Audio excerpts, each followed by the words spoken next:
Good morning केम छो बता હું કોરમ સોલટિયા સરસ્વતી ગ્રુપ ઓફ એજ્યુકેશનમાંથી તમારું સ્વાગત કરું છું।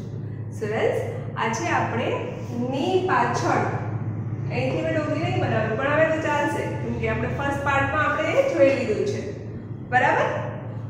થર્ડ ગ્રેડમાં આપણે ચોથો ચેપ્ટર આપણે ભણ્યા ચાલ્યા પહોંચ્યા છે। આગળના ત્રણ ચેપ્ટર મેં રિવિઝન કાલે કરાવ્યા હતા। પહેલું ચેપ્ટર કયું હતું? પાંદડાને પાન છૂટા ના આવડે, રાઈટ। बीजू पोटला टपके टप, त्रीजू बोलो भूलाई गयो, याद करो हमणा तो चाल्यु। यस, आ बोलो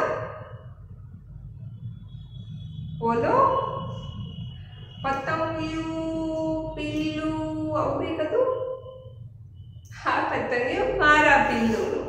અને આજે આપણે ની પાછળ એ આપણે ચોથો પાઠ ભણવાના છે। એમાં કાલે મેં તમને એક્ટિવિટી બેઝ ઉપર કરાવ્યું હતું અને મેં તમને કહ્યું હતું કે તમે ઘરે જાતે કરજો। આપણે ક્લાસમાં કરી શકવાની શક્યતા નથી કે આપણે ક્લાસમાં કરી શકીએ કેમ કે તમે અહીં છો નહીં, રાઈટ।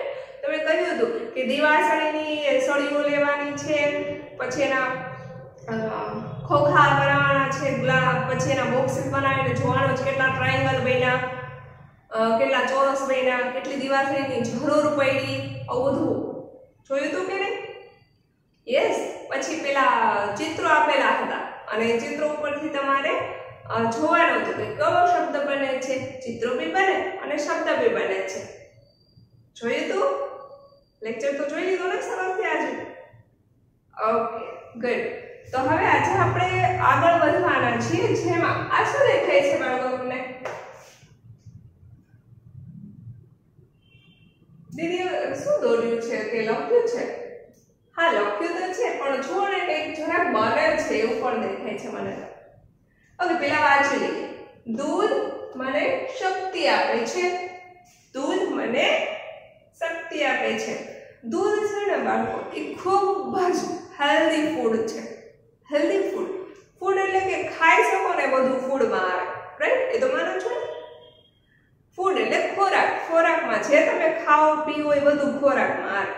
હવે દૂધ છે ને એ આપણા બોન્સ એટલે કે હાડકા, હડ્ડી, હાડકાઓ છે એમને સ્ટ્રોંગ બનાવે, મજબૂત બનાવે। તો કે બાળકો તમારા બોડીની અંદર એવું ક્યુ બોન્સ છે જે તમારા બોડી ની બહાર દેખાય છે, રિફ્લેક્શન થાય છે? કોઈ કહી શકો? બોલો। જો મારી બોડીમાં હું સામે છું, તમને દેખાશે જ, દેખાય છે? ધીસ આ બોન્સ છે, આ એક હાડકું જ છે। આ દાંત છે ને બાળકો, આ એક હાડકું છે જે આપણા બોડીની અંદર બહુ બધા હાડકાઓ છે, બહુ બધા બોન્સ છે પણ દેખાય નહીં। પેલું ક્યાંય આપણે પડી જઈએ, લાગી જાય કે કયું થયું હોય, બહુ ફ્રેક્ચર આવી જાય ત્યારે ડોક્ટર એમ કહે ને કે આ તમારો પગ કે હાથ કે ફ્રેક્ચર થઈ ગયો છે, તૂટી ગયો છે, તો એના માટે એક્સરે કરે, ખબર છે? એક્સરે કરવામાં શું જરૂરી? એક્સરે શું કામ કરવો પડે? કેમ કે આપણું બોન્સ તૂટે, શું બોન્સ એટલે કે હાડકાઓ તૂટે, તો હાડકા છે ને અંદર હોય, બોડીની અંદર હાડકા હોય, અહીંયા અંદર પેટમાં, અહીંયા બધા જ અંદર હાડકાઓ છે પણ દેખાય છે નહીં। જ્યારે દાંત છે એ દેખાય છે, દેખાય છે? યસ, દેખાય ને? દાંત દેખાય, બાકીના શરીરના અંદર બહુ બધા હાડકા છે જે દેખાતા નથી। તો આ ભાંગી છે ને ત્યારે ડોક્ટર એમ કે એક્સરે કરાવવું પડશે। પછી એક્સરે કરાવે પછી આમ જોઈ કે અહીંયા આટલું તૂટ્યું છે, આટલું તિરાડ પડ્યું છે, આવું બધું કે પછી એના માટે પ્લાસ્ટર કરે અને બેડ રેસ્ટ કરે, એવું બધું રેસ્ટ કરવા માટે જ કરવું પડે। આરામ કરીએ ત્યારે પછી એ રિકવર થતા થોડું સંધાઈ જાય। હવે એના માટે ડોક્ટર ફીસ લેતા હોય છે, આપણે પૈસા દેવા જ પડે, રાઈટ? ઓકે બાળકો, એવું શું છે દુનિયાની અંદર, આખું વિશ્વમાં બધું જ આવી જાય। આપણે એવી કોઈ વસ્તુ છે જે ફ્રીમાં મળે, બજારમાં જાઓ કે ક્યાંય પણ જાઓ, કઈ વસ્તુ આપણે જોઈતી હોય, લેવી હોય, નાનો એવો ભાગ જ લેવો હોય, પેકેટ ખાવું હોય, ફૂડ ખાવું છે, કંઈક ફ્રૂટ ખાવું છે, બહાર ગયા છે, ભૂખ લાગી છે, પાણીનો હોય, ઇવન પાણીનો ગ્લાસ પીવો છે, પાણીની બોટલ જોઈએ છે, પાણીનું એક પાઉચ પીવું છે, તમે જાઓ દો શોપ પર અને તમે એમ કહો કે મને આપી દો પાણી, મને બહુ તરસ લાગે છે, મને આપે? ના આપે. ક્યારે આપે? જ્યારે તમે એને પૈસા આપો. તો પૈસા વગર કોઈ બી વસ્તુ આપણે ખરીદી શકીએ છીએ નહીં. પૈસાની દુનિયાની અંદર એક એટલી ઇમ્પોર્ટન્ટ વસ્તુ બની ગઈ છે આજની તારીખમાં. પૈસા છે ને એ માણસાઈને વિખેરતી જાય છે, એટલે કે માણસની જેટલી સુવિધાઓ આવતી ગઈ છે ને એમને પૈસાથી ન જાય છે. એ તો માનો છો? કેમ કે તમે અત્યારે નાના બાળકો છો ને, તમને હજુ ખબર નથી, અત્યારના સિચ્યુએશન પ્રમાણે તમને જે મળી જાય છે બધું જ સહેલાઈ મળી જાય છે. મમ્મા પપ્પા તમારી પાસે કઈ તમારે કોઈ જઈતું હોય ને તો એ પહેલા તો મમ્મા પપ્પાએ અરેન્જ કરેલું જ હોય. તમારો બર્થડે આવવાનો હોય ને તો તમારી ઈચ્છા હોય ને પહેલા તો મમ્મા પપ્પાએ બધું રેડી જ રાખ્યું હોય. કેટલા ટાઈમથી થિંક કરતા હોય, વિચારતા હોય કે આ વખતે બર્થડે આટલા ડેટમાં આવે છે મારા દીકરીનો કે દીકરાનો, તો પાર્ટી અરેન્જ કરવી છે, આટલા લોકોને બોલાવવા છે, કેક કટિંગ કરવું છે, કે નાની એવી સેલિબ્રેશન બી કરવું છે, કે બહાર જમવા જવું છે, બધું અરેન્જ કરેલું જ હોય. ક્યાં જમવા જવું છે, એને શું ગિફ્ટ લઈ દેવી છે, આ વખતે એને આ વસ્તુની ખપ છે, એટલે કે આ વસ્તુની જરૂર છે તો આ વખતે એને એ લઈ દઈએ. કપડાં જોઈએ તો કપડાં લઈ દઈએ, શૂઝ ન્યૂ જોઈતા હોય તો એ લઈ દઈએ. એટલે કોઈ પણ વસ્તુની તમારી માંગ વગર માંગી મમ્મી પપ્પા છે એ પહેલેથી જ બધું લઈ આપે છે, જ્યારે જરૂર હોય ત્યારે. ઓકેશનલી એટલે કે કોઈ સેલિબ્રેશન ડે, સ્પેશિયલ ડે હોય ત્યારે તો ઠીક જ છે, સ્પેશિયલ ડીશ બી બનાવે મમ્મા, હે ને, મજા આવે બર્થડેના દિવસે, રાઈટ? ઓકે, આ બધું હું એટલા માટે કહું છું કે તમને અત્યારે સિચ્યુએશન પ્રમાણે તમે જે જીવો છો, જે મળે છે એ તમારા માટે બધું ઇઝી છે, પણ પહેલાના સમયમાં આ બધું બહુ ટફ રહેતું હતું. શું કામે? કેમ કે પહેલા લોકોને કાંઈ જ વસ્તુ ઇઝીલી મળતી નહીં.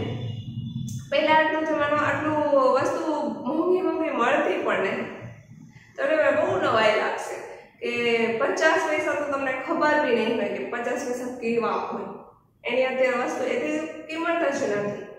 1 રૂપિયાની છે પણ 50 પૈસા છે, જેમાં 1 રૂપિયા હોય ને, આવો 1 રૂપિયાનો કોઈન હોય, અહીંયા દોરેલું આ રીતે આ બધું હોય, અને અહીંયા એવી જ રીતે અહીં 50 પૈસા, અહીંયા પૈસા લખ્યા હોય ને અહીંયા છે એ રૂપીસ આમ લખ્યું. રૂપીસ હોય ને એમાં આ હોય અને પૈસામાં પી લખેલો હોય. આ 50 પૈસાનો આવો સિક્કો હોય જેવો 1 રૂપિયાનો હોય. આ 50 પૈસાનો આ 1 મીટર, આ ટી શર્ટ કે આ મમ્માએ જે કપડાં પહેર્યા હોય ને, જેમ કે મમ્માએ સાડી પહેરી છે કે ડ્રેસ પહેર્યો છે, પહેલા લોકો સાડી પહેરતા, અત્યારે ડ્રેસ પહેરે છે, જીન્સ પણ પહેરે છે મમ્મા, હે ને, જેમ કે દીદી. ઓકે, તો એટલે હું જસ્ટ તમને ડિફરન્સીસ ત્યારનો પહેલાના જમાનાનો ને અત્યારનો એ સમજાવું છું કે પહેલા જમાનો ખૂબ જ સીધો હતો, સરળ હતો, ઇઝી હતો, મોંઘવારી આટલી નહોતી. તમને એ પણ નહીં ખબર હોય, આ 50 પૈસાનું આ 1 મીટર કાપડ, એટલે કે 1 મીટર કેટલું થાય એટલે હું તમને એ સમજાવી દઉં કે એક હાથથી આ ખભા સુધીનો હોય ને 1 મીટર કહેવાય. અહીંયાથી એલ્બો કોણી સુધીનો ભાગ હોય ને એને 1 ફૂટ કહેવાય. આ 1 ફૂટ છે અને આ 1 મીટર છે. તો આ 1 મીટરનો કટકો કાપડ લેવો હોય ને તો 50 પૈસામાં આવી જતો પહેલા. અત્યારે 1 મીટર કાપડ જોઈતું હોય ને સારામાં સારું લેવું તો 200 રૂપિયાથી ચાલુ થાય, 200 રૂપિયાથી 280 રૂપિયાથી ચાલુ થાય. આટલો ડિફરન્સીસ આવ્યો છે કે આ 50 પૈસા અને ત્યાં 200-250 રૂપિયા. સોરી, તમને હજી 200-250 રૂપિયા નહીં સમજમાં આવતું હોય, મેં સાહેબ નહીં સમજમાં આવતું હોય, ચલો એ બી છોડો, હું થોડી વધારે ડીપમાં જતી રહી. એટલે આ તો હું જસ્ટ નોલેજ આપણે એક જાણકારી માટે કે આવું આવું બદલતું જાય છે. અને હું એટલા માટે જાણકારી નોલેજ આપું છું કે અત્યારે આજની સમયની સિચ્યુએશન જે 250 છે એ આવતા 10 વર્ષમાં જ્યારે તમે મોટા થશો, જ્યારે આ સ્ટેજ ઉપર હું છું ત્યારે તમે આ સ્ટેજ ઉપર હશો ને, મારા સ્ટેજ પર, એટલે કે તમે જ્યારે મોટા થશો ત્યારે સિચ્યુએશન આનાથી પણ 10 ગણી મમ્મી હશે. તો એના માટે તમારે ખાસ એજ્યુકેશન જરૂરી છે. હું આ બધું કહું છું એટલા માટે કે ભણવું બહુ જ જરૂરી છે. ઘણાનો વે છે ને રસ્તો બદલી જતો હોય છે કે ભણવા તરફથી ડિસલાઇક થતા જતા હોય છે કે ભણવું ગમતું ના હોય, મમ્મી પપ્પા એના ઉપર ગુસ્સો કરતા હોય કે ભણ લખ આવું બધું સમજાવતા હોય, કહેતા હોય, ખીજાતા હોય, પણ એને કંઈ ફરક પડતો ના હોય, સુધારો ના થતો હોય, એનો પણ વાંક ના હોય કદાચ. પણ આ બધું હું એટલા માટે સમજાવું છું કે ભણવું એ ખૂબ જ જરૂરી છે જીવનમાં. કેમ કે અત્યારે જે સિચ્યુએશન છે એના કરતાં આવનારો સમય ખૂબ જ અઘરો આવવાનો છે. તો એના માટે ભણવું જરૂરી છે. ઓકે, એ છોડો બધું, આપણે આપણા મેઇન ટોપિક ઉપર આવી જઈએ. આ શું છે? દૂધ મને શક્તિ આપે છે. તો દૂધ મને શક્તિ આપે છે. દૂધ આપણા બોન્સ છે, હાડકાઓ છે એને ખૂબ જ મજબૂત બનાવે છે. દૂધ પીવો, સ્વસ્થ રહો. દૂધ ને પીવો ને તો તમે સ્વસ્થ તંદુરસ્ત રહો, તમે બીમાર ના પડો. હું રોજ દૂધ પીવું છું. દૂધ પીવું એ ખૂબ જ સારી વાત છે. મને હળદર વાળું દૂધ ભાવે છે. હળદર, ટર્મરિક એટલે હળદર કહેવાય એને, ટર્મરિક ને. હળદર વાળું દૂધ, હળદર છે ને એ ગુણકારી આયુર્વેદિકમાં આવે છે. હળદર ખૂબ જ ગુણકારી હોય છે. આયુર્વેદિકમાં હળદરને ખૂબ પહેલા ગણવામાં આવી છે, આગું સ્થાન મળ્યું છે.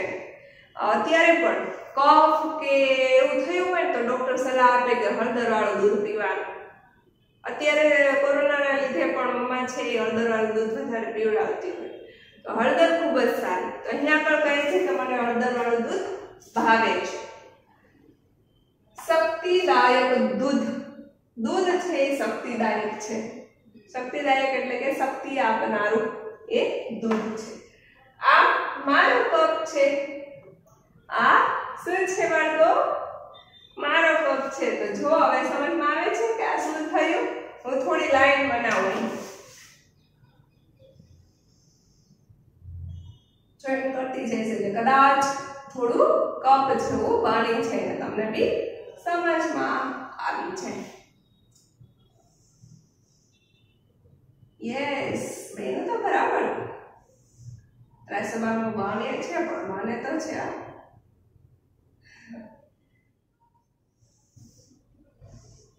અને આ છે એનો હેન્ડલ.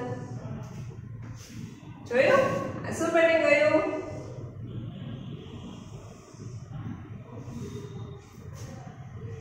કપ. આ શું છે? અમારો કપ છે ને? સરસ. ઓકે, તો આ બની ગયો કપ. તો આજે આપણે જે શીખવાનું છે આ એ જ છે. અહીં આગળ આપ્યું છે કે વાક્ય ચિત્ર વાંચો અને વાક્યોનું અનુલેખન કરો. આ વાંચવાનું છે અને અનુલેખન કરવાનું છે, એટલે કે મેં સમજાવી દીધું કે એ શું કહેવા માંગે છે. હવે અહીં આગળ પહેલા જે સેન્ટેન્સ આવતું હોય વાક્ય એ અહીં લખવાનું છે. તો પહેલું આવે છે દૂધ મને શક્તિ આપે છે. તો પહેલા અહીંયા લખીશું. ઈ જ આવશે ને? તો શું આવશે? ક્યું તમને લાગે છે?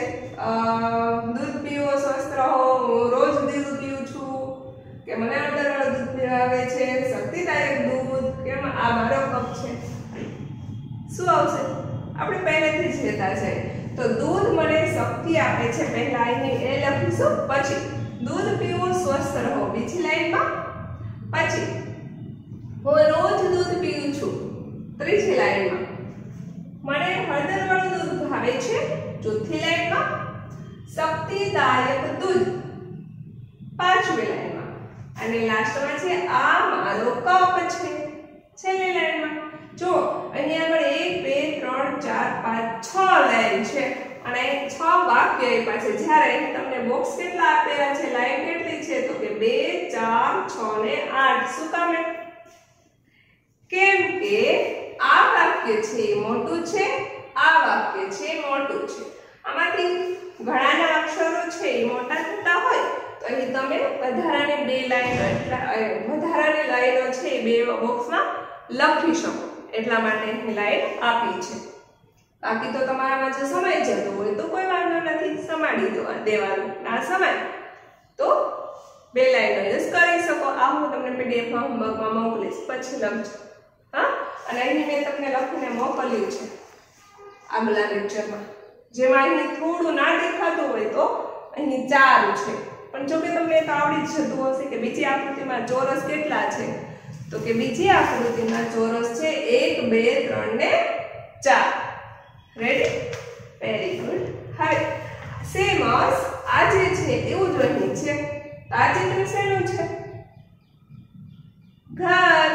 તો હવે ઘરમાં આપણે પહેલેથી લખતા જઈશું।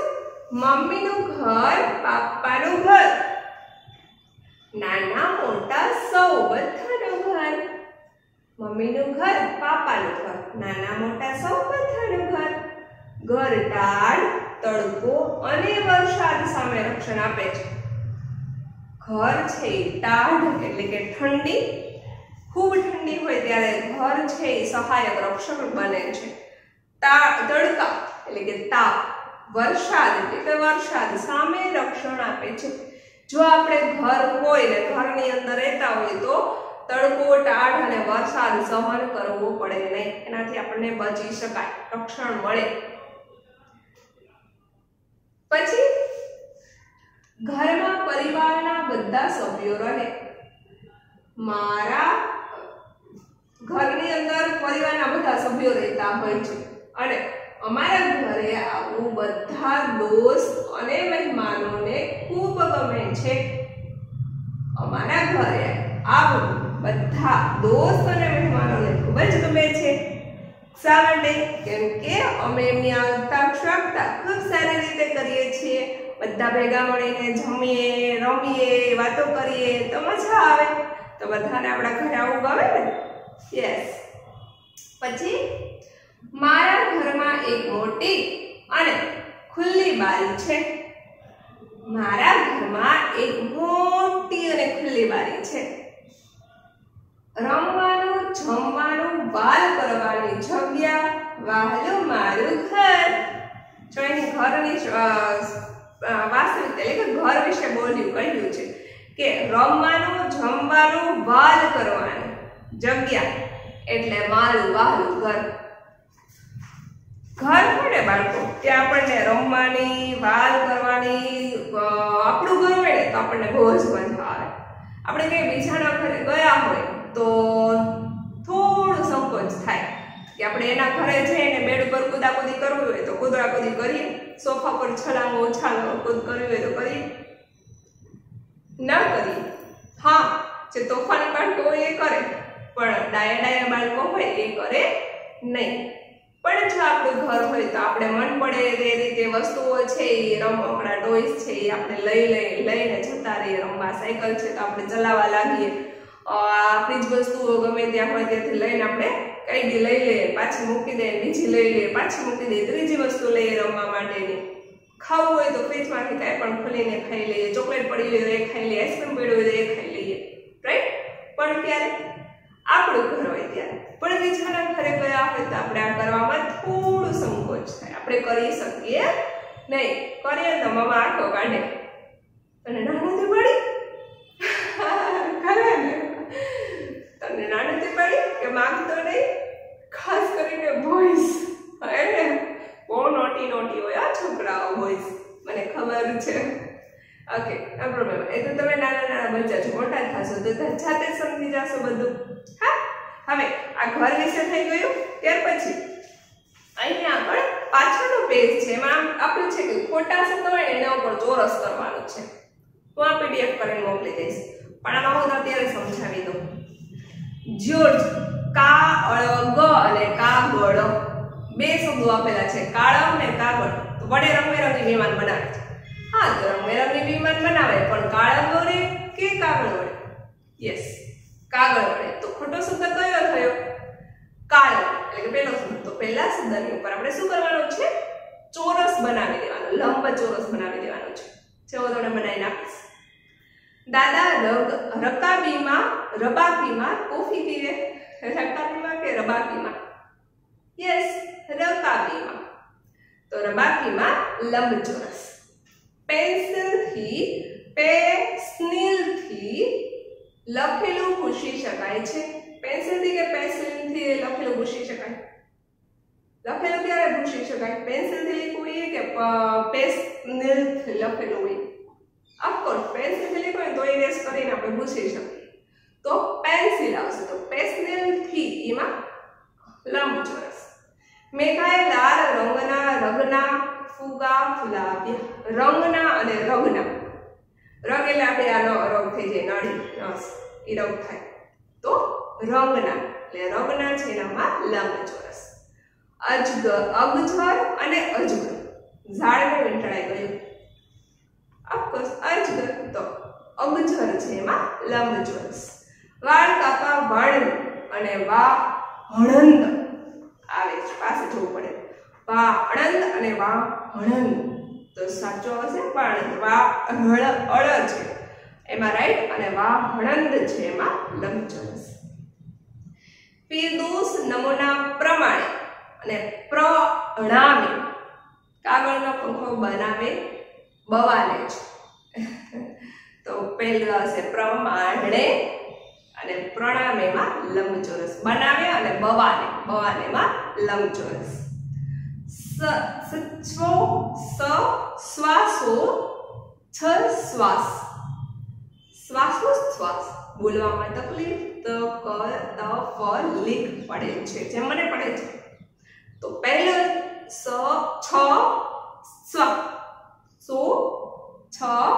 શ્વાસ આ રોંગ છે તો એમાં લંબચોરસ આવશે.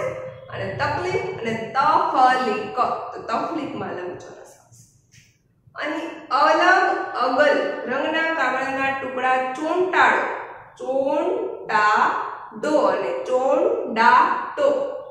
તો અહીં આવશે અલગમાં બીજો જે શબ્દ છે અગલ એમાં લંબચોરસ અને ચોંડાટો પહેલો શબ્દ છે એમાં લંબચોરસ. જબેલી અને જલેબી સાથે ફાફડા ખવાય. તો જબેલીમાં લંબચોરસ અને ફાડફામાં લંબચોરસ.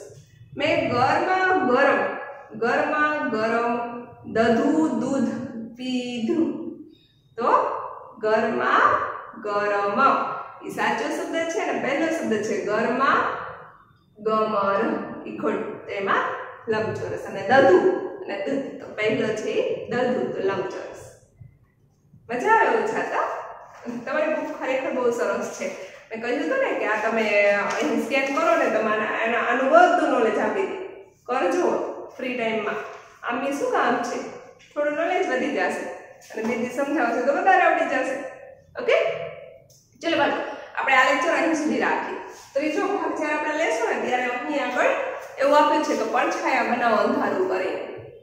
પોસિબલ હશે એટલે આપણે કરીશું. અને આવી છાપો આવી શું બને છે અંધારામાં એ તમારે એના વિશેની જાણકારી આપણે આગળ ભાગ ત્રીજામાં લેશું.